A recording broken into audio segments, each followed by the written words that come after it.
morning. We're here on our property in the Gulf Islands, and we are doing some big things with the garden today. It's November and it's been super rainy, but we had a machine come in and scrape basically the invasive weeds off of the ground. And this was something that we had been doing by hand for the last year, and the amount that he got done would have taken us like months and months, and probably lots of back pain and whatnot, injuries. So we're thrilled to have like a blank canvas to start with. So we're trying to decide.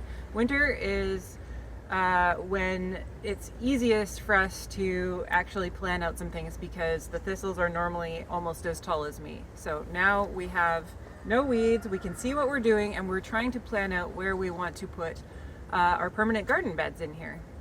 Okay, white one goes somewhere else, lots of places. Pretending the white one is not here in this scenario. Got it? Path going down here, entrance into the double keyhole here, a planter that runs along there. You walk up to about here. I can access all of the stuff here. This would just be a giant planter that's part of this planter. Barrel's not there. Same here. Planter. I kind of like it. It's interesting. It works better with this awkward kind of front entrance thing. Yeah, and it makes better use of the space. When you're out here, you've got the deer testing garden, you got a path. This presents interest right here. It's got a shape. Mm-hmm. It's not just a simple rectangular planter. Ooh, it would also give me the spot here to do the bean tunnel. Oh, into that? I need the two flat planters to put a bean tunnel in between. Like right here? Yeah. And having a path on this side of your bean tunnel, you're not shading anything. Mm-hmm. Okay, interesting. You would look through the metal and you'd see the keyhole garden idea that we were just talking about, and possibly Chris is holding up the sticks. It could be like a bean tunnel or something. I think that's really cool. So we've got some things laid out. We've got some ideas started. And if you take a look down the side here, look at all the space. This was just like,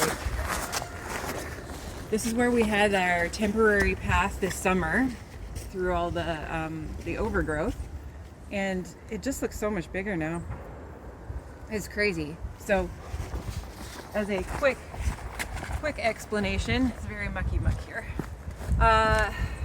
We're thinking of building raised beds here. This will be probably mostly my cut flowers this year, and eventually I'll be adding veggies in as well. But I'm going to start with cut flowers. Then there'll be some bigger beds over here. We have no idea what's going in those yet, but I have no problem coming up with plants to fill things. And if you come down here, this will be the path. And then on this side, Chris is thinking possibly having the rows of blueberries, and then, is this the blackberries? Blackberries, and then raspberries going in this direction. So we're trying to get the angles we like and some interest and different things. And these beds here on the side will kind of be like terraces, so they'll drop down as you come down this path. It's really exciting to see it all kind of coming together, finally. Progress on the upper planter. Just deciding how wide to make each planter, and then this is the walkway down the middle. Just trying to see if it's enough space. Hee. Just a little wider.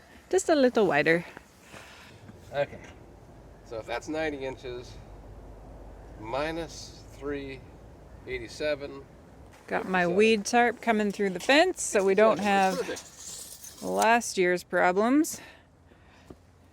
Now I am going to cut this giant piece of cardboard, and we're going to lay the strips of cardboard on the bottom of the bed before we fill it with dirt.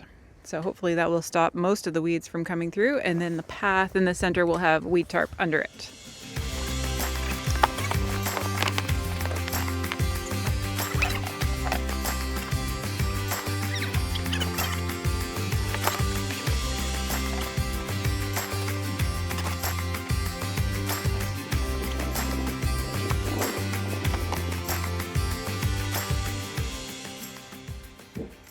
Poor Stuart.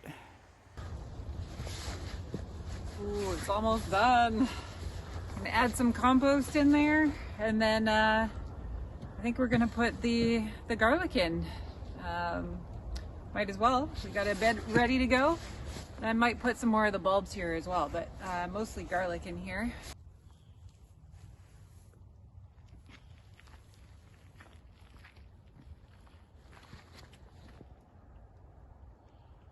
Okay, we got the rows of garlic in.